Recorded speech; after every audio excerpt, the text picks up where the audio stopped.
Hello everyone. आज हम लोग बात करेंगे demographic structure of Indian society के बारे में। सबसे पहला हम जानेंगे theories and concept in demography. So what do we mean by demography? It's derived from two word, demos and graphing. Demos means people and graphing means to describe. जो ये theories है इसमें काफ़ी स्कॉलर्स अपना थ्योरी देते हैं, जैसे कि Thomas Robert Malthus, Marxian theory, theory of demographic transition. ये सब थ्योरीज़ के बारे में हम लोग जानेंगे इसमें। So Thomas Robert Malthus of population growth. Thomas Robert Malthus अपना थ्योरी दिए थे 1798 के समय, और ये इस थ्योरी में बताते हैं geometric progression and arithmetic progression के बारे में। सेकंड इनका थ्योरी हो गया पॉपुलेशन चेक, यानी चेक्स ऑन पॉपुलेशन, जिसमें preventive check and positive check के बारे में बताते हैं। And then of course criticism. So the theory of Malthus was proposed by him, the Thomas Robert Malthus, in 1798. It talks about how population grows. As a population grow faster than the food production, which is in arithmetic progression. यानी food production जो है वो arithmetic progression में grow करता है, और population जो है वो ज्योमेट्रिक प्रोग्रेशन में ग्रो करेगा। लाइक फूड प्रोडक्शन जो है वो इक्वल डिस्ट्रीब्यूशन में ग्रो करेगा वेरी स्लोली, जैसे कि 1 2 3 4 5। और वहीं पॉपुलेशन जो है वो ग्रो करेगा 1 4 6 17 18 32 50, यानी बहुत ही रैपिड वे में ग्रो कर रहा है, अनइवली किसी भी तरीके से वो ग्रो कर रहा है, इसका कोई सीक्वेंस ऑर्डर नहीं है। और वहीं चेक्स ऑन पॉपुलेशन हो गया preventive and positive check. Preventive like marriage delay, celibacy, family planning, contraception, all these are preventive check by which population is controlled scientifically, जो कि ह्यूमन मेड है। और वहीं पॉजिटिव चेक जो कि नेचुरल कैलामिटीज़ के ज़रिए पॉपुलेशन को कंट्रोल करते हैं, like famine, disaster, earthquake, all this control population if the population extend to high level. तो नेचर अपने से पॉपुलेशन को कंट्रोल कर लेगा। सो criticism. As Marx criticized Malthus theory in regards to poverty, जैसे कि मार्क्स कहते हैं पॉपुलेशन की वजह से पोवर्टी अकर नहीं करता है। पोवर्टी अकर करता है due to unequal distribution of resources. Resource जो अनइक्वली डिस्ट्रीब्यूट है उसकी वजह से पोवर्टी अकर किया है, और जिसकी वजह से अनडेवलपमेंट क्रिएट होता है सोसाइटी में।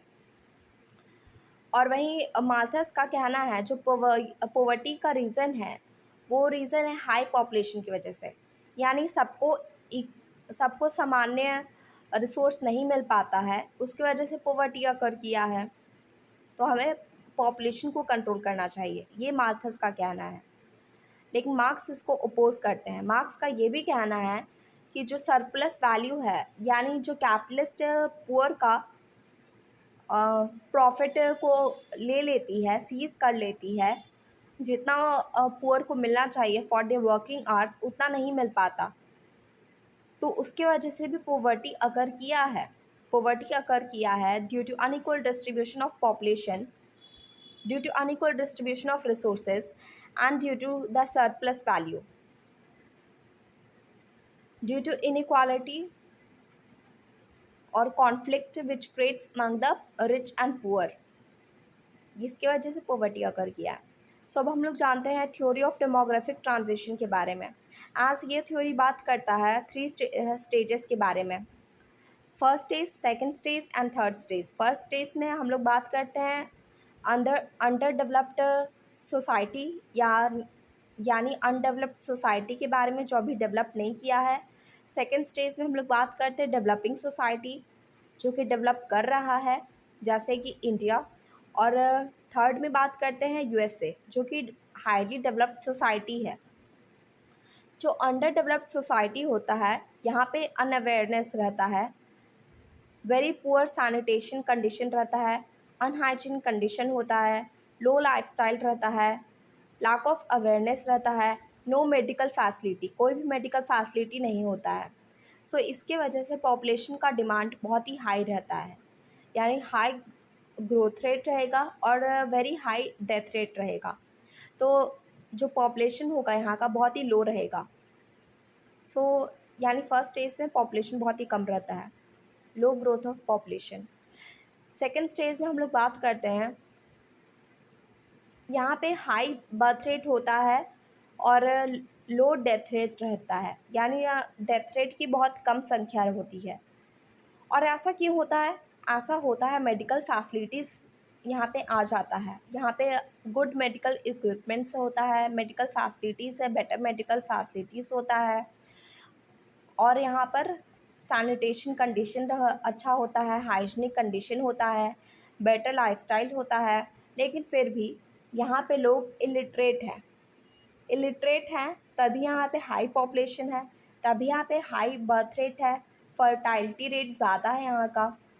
सो इसके वजह से पॉपुलेशन एक्सप्लोजन होता है, यानी पॉपुलेशन एक्सप्लोजन मतलब बहुत ही ज़्यादा पॉपुलेशन एक्सपैंड हो जाना, हाई ग्रोथ रेट होना, बहुत ज़्यादा हाई ग्रोथ रेट होना, तो उसकी वजह से पॉपुलेशन एक्सप्लोजन होगा, जो कि अकर किया था 1921 से 1950 तक में, 51 तक में। सो 1921 टू 1951 तक में जो पॉपुलेशन ग्रोथ अकर किया था वो पॉपुलेशन एक्सप्लोजन था।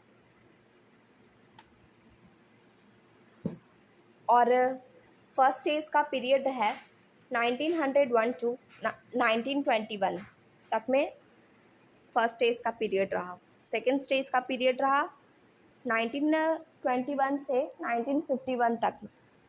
एंड थर्ड स्टेज, तो थर्ड स्टेज में हम लोग बात करते हैं डेवलपिंग सोसाइटी, जो कि यूएसए है, अमेरिका, न्यूजीलैंड, न्यूयॉर्क, ये सब डेवलपिंग एरियाज़ है, डेवलपिंग कंट्रीज़ है।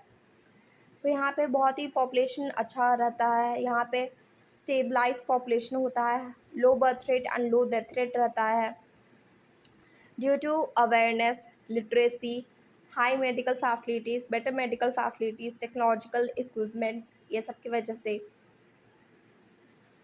सो हम लोग इसके बारे में बात कर लिया। तो इसमें आप लोग मेनली जानिएगा पॉपुलेशन एक्सप्लोजन के बारे में, उसके टाइम पीरियड के बारे में, the different kind of stages के बारे में विद इन पॉपुलेशन ग्रोथ, या डेमोग्राफिक ट्रांजिशन के डिफरेंट काइंड ऑफ स्टेजेस के बारे में जानिएगा। सो हम लोग अब तीसरे टॉपिक पर आते हैं, यानी third topic, common concepts and indicator, जो कि theories and concepts of demography में आता है, common concepts and indicator. So birth rate, fertility rate, sex ratio, life expectancy, dependency ratio, death rate, ये सब के बारे में हम लोग जानेंगे। आज बर्थ रेट मीन्स पर 1000 people born in a per year, हर साल में कितने पर 1000 लोगों में से कितने लोग जन्म लिए हैं, वो होता है बर्थ रेट। और वहीं इसका ऑपोजिट हो गया डेथ रेट, यानी हर साल पर 1000 पीपल में से, पर 1000 पॉपुलेशन में से कितने लोग मरे हैं। Age per 1000 death rate, age death rate of per 1000 people in a year, यानी कितना डेथ रेट रहा है लोगों का पर 1000 लोगों में से हर साल पर ईयर में। फर्टाइलिटी रेट मीन्स बर्थ रेट पर 1000 women, birth of per 1000 women between 15 to 49 years, यानी कितनी महिलाएं जन्म दी हैं पर 1000 महिलाओं में से, जो पर 1000 महिलाएं हैं प्रेग्नेंट हैं, उनमें से कितनी महिलाएं जन्म दी हैं। ओके, ये हो गया फर्टाइलिटी रेट। या हम लोग कह सकते हैं फर्टाइलिटी रेट को, हाँ, हम लोग फर्टाइलिटी रेट को बर्थ रेट के नाम से भी जानते हैं काफ़ी जगह। और रिप्रोडक्टिव इसका हो गया रिप्रोडक्टिव, ये एज 15 टू 49 ईयर्स तक में जो महिलाएं होती हैं उनका ये बर्थ टाइम ऑफ पीरियड है। So sex ratio means female per 1000 male, यानी जो difference between birth rate and death rate है वो होता है sex ratio. Life expectancy, average year of a person is expected to life dependency ratio means ratio of dependence to working age population. तो working age population कितना होगा, जो काम कर रहा है, यानी 15 से 60 ईयर्स तक में जो लोग हैं वो वर्किंग एज पॉपुलेशन के अंदर आते हैं। और जो 60 अबव है वो ओल्ड एज पॉपुलेशन हो गया। जो 15 अंडर है, 15 ईयर्स के अंदर, उसके अंडर, ओके, 15 ईयर्स के अंडर और बिलो 15 ईयर्स, वो हो गया डिपेंडेंसी रेशियो, यानी वो यंग एज पॉपुलेशन हो गया। और सेंसस, यानी ये 2011 के हिसाब से हमारा पॉपुलेशन डाटा कितना रहा, 1.21 बिलियन, यानी बिलियन है हमारा पॉपुलेशन 2011 सेंसस के हिसाब से। सो नेगेटिव ग्रोथ रेट कब रहा, 1911 से 1921 तक हमारा नेगेटिव ग्रोथ रेट रहा, यानी इस समय पॉपुलेशन बहुत ही कम था। ये हो गया population trends. Reason for decline in death rate, यानी किन कारणों की वजह से डिक्लाइन ऑफ डेथ रेट होता है। डेथ रेट अकर करता है due to better medical health facilities, sanitation, reduction of famine, ये सब की वजह से डेथ रेट अकर करता है। और इसका चैलेंजेस हो गया, challenges with birth rate like due to decline due to socio cultural factors की वजह से बर्थ रेट डेथ रेट में डिक्लाइन होता है। यानी बर्थ रेट डिक्लाइन क्यों करेगा, सोशियो कल्चरल फैक्टर्स की वजह से डिक्लाइन करता है। और वहीं डेथ रेट का डिक्लाइन होता है due to health care facilities, reduction of famine. तो जो हम लोग बर्थ रेट के डिक्लाइन के बारे में बात कर रहे हैं, जैसे कि लिटरेसी अगर क्रिएट होगा, लिटरेसी का हाई डिमांड होगा, एजुकेशन अवेयरनेस का हाई ग्रोथ रहेगा, so of course birth rate कम हो जाएगा। लोग जागरूक हो जाएंगे तो लोग जानेंगे कि अगर पॉपुलेशन ज़्यादा रहेगा तो उसका क्या निगेटिव इफ़ेक्ट्स क्रिएट हो सकता है। जैसे कि हाई पॉपुलेशन की वजह से वो अपने खुद के नीड्स को फुलफ़िल नहीं कर पाएंगे, तो यही सब कारण रहता है। फेमाइन अकर कर सकता है, डिज़ास्टर अकर कर सकता है। सो ये सब कारण रहता है जो कि लिटरेसी के ज़रिए क्रिएट होता है। सो स्टेट वेरिएशन यानी किन एरियाज़ में ज़्यादा पॉपुलेशन है और किन एरियाज़ में कम पॉपुलेशन है, या किन एरियाज़ में high birth rate, high death rate है और किन एरियाज़ में very low birth rate and very low death rate है। सो लो टोटल फर्टाइलिटी रेट हो गया। कौन सा स्टेट है लो फर्टाइलिटी रेट है, Kerala, Arunachal Pradesh, Andhra Pradesh, Tamil Nadu, all these states have very low fertility rate. यहाँ पे फर्टाइलिटी रेट की कमी है। तो केरला बहुत ही हाईली लिटरेट एरिया है, ये हाई लिटरेसी रेट में भी आता है केरला। और वही अरुणाचल प्रदेश जो है, यहाँ पे पॉपुलेशन बहुत कम है क्योंकि ये हिली एरिया है, तो यहाँ पे लोग बहुत कम रहते हैं इसलिए। और तमिलनाडु हाई लिटरेसी रेट है यहाँ तमिलनाडु में, इसलिए यहाँ पे पॉपुलेशन कम है। और वहीं टोटल फर्टाइलिटी रेट, यानी कौन से हाई फर्टाइलिटी रेट, कौन सा स्टेट बहुत ही ज़्यादा वहाँ पे बर्थ रेट है, बहुत ज़्यादा हाई फर्टाइलिटी रेट है, तो बिहार, यूपी, राजस्थान। बिहार, यूपी, राजस्थान में हाई फर्टाइलिटी रेट किन कारणों की वजह से है, जैसे कि यहाँ पे मेडिकल फैसिलिटी अच्छा है। बाकी अदर स्टेट्स में मेडिकल फैसिलिटी अच्छा है पर वहाँ पे लिटरेसी नहीं है। जैसे कि बिहार में लिटरेसी नहीं है, यूपी में लिटरेसी नहीं है, और राजस्थान में सन प्रेफरेंस की वजह से, अवेयरनेस ये सब की कमी की वजह से है। और वहीं बाकी स्टेट्स जो है वो हाईली डेवलप्ड है, वो लिटरेट एरिया है, वहाँ पे ज़्यादा अवेयरनेस है, इसलिए वहाँ पे पॉपुलेशन कम है, ओके। लेकिन बिहार, यूपी, राजस्थान में ऐसा नहीं, यहाँ पे अवेयरनेस की कमी है, यहाँ पे लिटरेसी की कमी है, और यहाँ पर सन प्रेफरेंस का डिमांड ज़्यादा है इसलिए। सो अब हम लोग बात कर रहे हैं current age composition.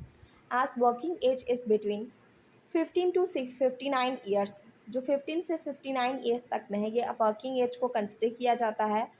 Which has increased to 63%, जो कि अब हो गया 63% वर्किंग एज। हमारे इंडिया का वर्किंग एज है 63%। और एल्डरली एज क्या है? एल्डरली एज मैं आपको जैसे बताई थी 60+ ईयर्स जो है या 60 ईयर्स जो है उसको हम लोग ओल्ड एज पॉपुलेशन के नाम से जानते हैं, यानी ये एल्डरली एज है जो कि ग्रो किया है 7%।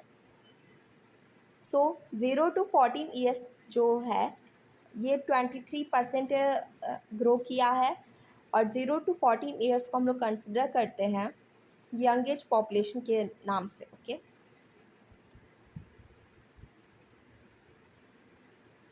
सो ये सब जो हम लोग बात की वो 2011 के सेंसस के हिसाब से था। और वहीं 2026 का जो फ्यूचर प्रोजेक्शन है उसके हिसाब से क्या है, जैसे कि 2026 तक में ये माना गया है, ये एक्सपेक्ट किया गया है कि 12% होगा हमारा 60+ ईयर्स ऑफ पॉपुलेशन, जो कि ओल्ड एज पॉपुलेशन वो 12% आ जाएगा। सो रीजनल वेरिएशन, जैसे कि Kerala, population structure like developed countries. UP, जो कि high proportion of young age population में माना जाता है, यहाँ पे बहुत ज़्यादा यंग एज पॉपुलेशन है यूपी में। और केरला में बहुत ही डेवलप्ड एरिया है, हाईली डेवलप्ड एरिया है केरला, और हाईली लिटरेट एरिया भी है, यहाँ का लिटरेसी लिटरेटी भी बहुत ज़्यादा है। Opportunity, young young workforce boost growth, जो यंग वर्कफोर्स है ये ग्रोथ को ज़्यादा बढ़ाता है। और चैलेंजेस रहा कि जैसे work force will age over time, तो डेमोग्राफिक डिविडेंड पे हम लोग बात करते हैं वर्किंग एज पॉपुलेशन के बारे में और उनके चैलेंजेस के बारे में, क्या चैलेंजेस क्रिएट होता है। सो हम लोग बात कर लिए theories and concepts of demography. Secondly, size and growth of Indian population, जिसमें हम लोग population trend, reason for decline of growth है एंड डेथ रेट के रीजंस के बारे में जाने। और थर्डली हम लोग जाने age structure of Indian population, उसकी current age composition, future projection and regional variation, ये सब के बारे में, डेमोग्राफिक डिविडेंड के बारे में। जो हम लोग बात कर रहे हैं कंपोजिशन के बारे में, सो कंपोजिशन के बारे में हम लोग और क्या जानते हैं, इसमें हम लोग पढ़ते हैं age, religion and ethnicity, sex ratio, marital status, ये सब के ज़रिए जो पॉपुलेशन अकर करता है, high growth rate, low growth rate होता है, ये सब के ज़रिए पॉपुलेशन डिस्ट्रीब्यूट होता है किन कारणों की वजह से, इसके बारे में हम लोग बात करते हैं। और इसमें हम लोग माइग्रेशन के बारे में भी पढ़ते हैं। कंपोजिशन में हम लोग जानते हैं किन कारणों की वजह से पॉपुलेशन किसी एरिया में हाई रहता है और किसी एरिया में वेरी लो रहता है। ओके,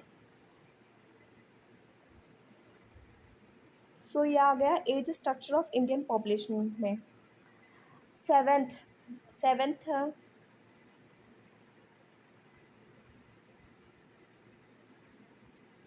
सो हमारा फोर्थ टॉपिक हो गया the declining sex ratio in India, यानी सेक्स रेशियो हमारे इंडिया में क्यों डिक्लाइन कर रहा है।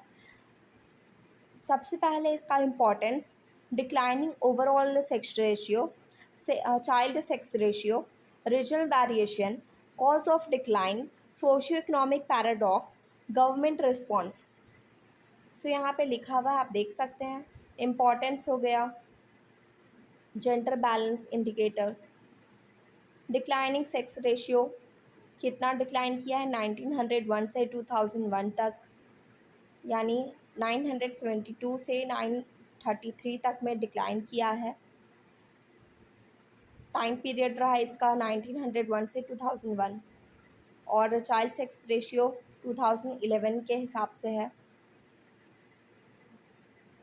ओवरऑल सेक्स रेशियो हमारा 2011 के हिसाब से 943 रहा। और जो यानी टाइम पीरियड 1901 में जो था 972 रहा, और 2001 में आ गया 933। और वहीं 2011 के सेंसस के हिसाब से हमारा ओवरऑल सेक्स रेशियो रहा 943। चाइल्ड सेक्स रेशियो हमारा रहा 2011 के हिसाब से 911, जो डिक्लाइन कर गया 919 पर। यानी 919 पर हमारा सेक्स रेशियो आ गया, चाइल्ड सेक्स रेशियो। और sharp decline in the last 4 decades, आखिरी जो 40 डिकेड रहा, इन 40 डिकेड में बहुत ही रैपिड डिक्लाइन हुआ। डिकेड यानी 10 ईयर्स को लिया जाता है, तो 4 डिकेड्स लिया गया यानी 40 डिकेड, सॉरी 40 ईयर, 40 साल। 40 साल में हमारा डिक्लाइन बहुत ज़्यादा रहा।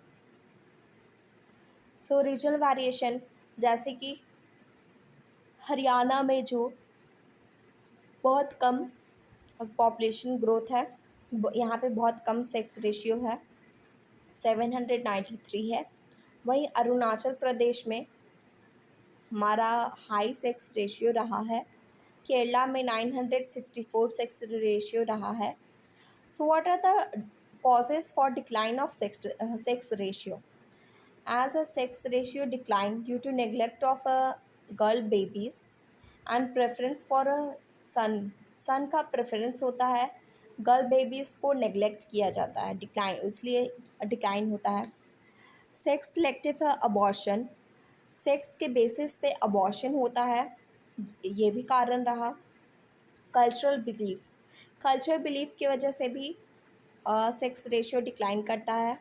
देन सोशियो इकोनॉमिक पैराडॉक्स के बारे में बात करते हैं। गवर्नमेंट रिस्पॉन्स, यानी गवर्नमेंट का क्या मेजर स्कीम्स लाया गया इन सेक्स रेशियो को कंट्रोल करने के लिए, जैसे कि बेटी बचाओ बेटी पढ़ाओ कैंपेन शुरू हुआ था, PNDT कैंपेन शुरू हुआ, फैमिली वेलफेयर प्रोग्राम आया। सो सच कैंपेन्स आया सेक्स रेशियो को कंट्रोल करने के लिए। अब हम लोग आते हैं लिटरेसी। आज लिटरेसी मीन्स टू, लिटरेसी का मतलब होता है लिखना पढ़ना, ability to read and write, जो एबिलिटी लिखने पढ़ने का होता है वो होता है literacy. So importance of literacy जान लो। एम्पावरमेंट क्रिएट करना, हेल्थ अवेयरनेस क्रिएट करना, इकोनॉमिक पार्टिसिपेशन होना, जेंडर डिस्पैरिटी, यानी फीमेल लिटरेसी रेट रहा है 16.3%, जो कि मेल से बहुत कम रहा है। And faster growth in female literacy रहा, फीमेल लिटरेसी बहुत फास्टली ग्रो किया था 2001 से 11 तक। 2001 से 11 तक के सेंसस में फीमेल लिटरेसी बढ़ा।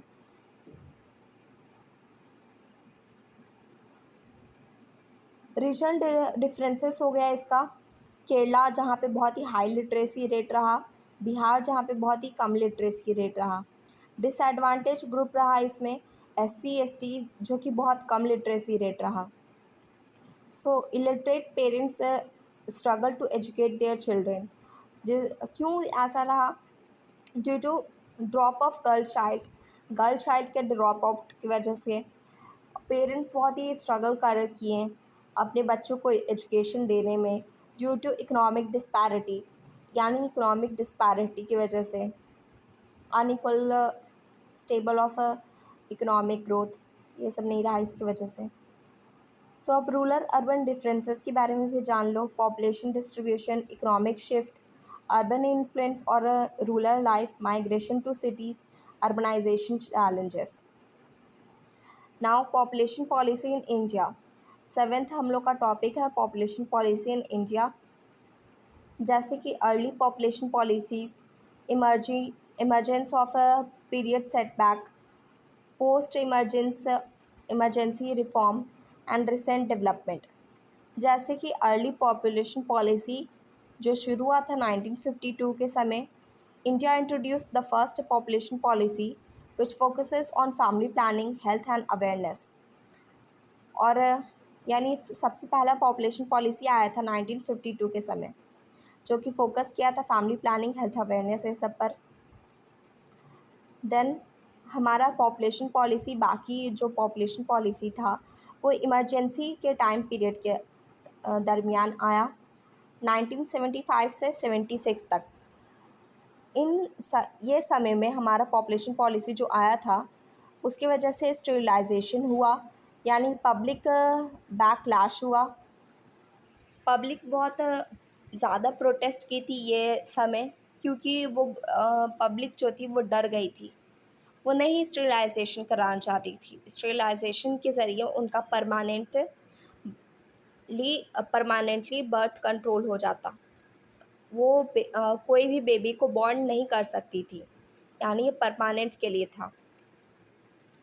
और देन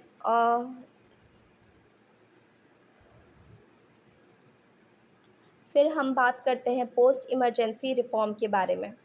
इसमें हम लोग बात करते हैं फैमिली वेलफेयर प्रोग्राम के बारे में, यानी family welfare programme, broader socio demographic goals, and then national population policy भी आया। यह इसी पोस्ट इमरजेंसी के समय नेशनल पॉपुलेशन पॉलिसी आया 2000 में, जिसका लॉन्ग टर्म एम रहा, डेमोग्राफिक गोल इसका लॉन्ग टर्म के लिए रहा। इसमें इसका गोल था not by force but by choice. So recent development जो अभी ये तुरंत जो रिसेंट डेवलपमेंट हुआ है, ये हमारा recent development national health policy से लिंक्ड अप है, जो 2017 में आया था, and link population growth goals with है सोशियो इकोनॉमिक पॉलिसीज़, और इसमें पॉपुलेशन गोल को लिंक किया गया सोशियो इकोनॉमिक पॉलिसी से। So it was all about my class. How I hope you do like it. इसमें हम लोग पढ़े theories and concepts in demography, size of Indian population, age and composition of Indian population, population policy in India. तो population policy in India में हम लोग जाने early population policy 1952, which was first population policy.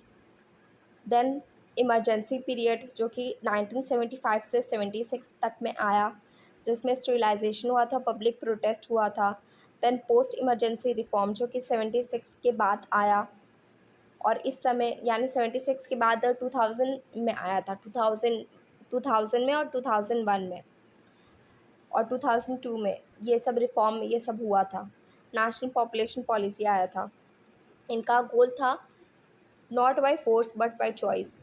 And then recent development जो कि आया था 2017 में, national health population policy. Then हम लोग 6th पॉइंट में बात किए, 6th सब पार्ट में, rural urban differences, urbanization challenges, migration to cities, urban influences on rural life, economic shift, population distribution, ये सब चीज़ के बारे में। देन हम लोग बात करते हैं लिटरेसी के बारे में, जैसे कि importance of literacy, gender disparity, social and religion variation, inter generational impact, declining sex ratio. Fourth concept हमारा हो गया डिक्लाइनिंग सेक्स रेशियो, जैसे कि importance of sex ratio, declining overall sex ratio, child sex ratio, regional variation, cause of decline, socio economic paradox, government response. ये सब रहा हमारा class के बारे में। आई hope you do like it.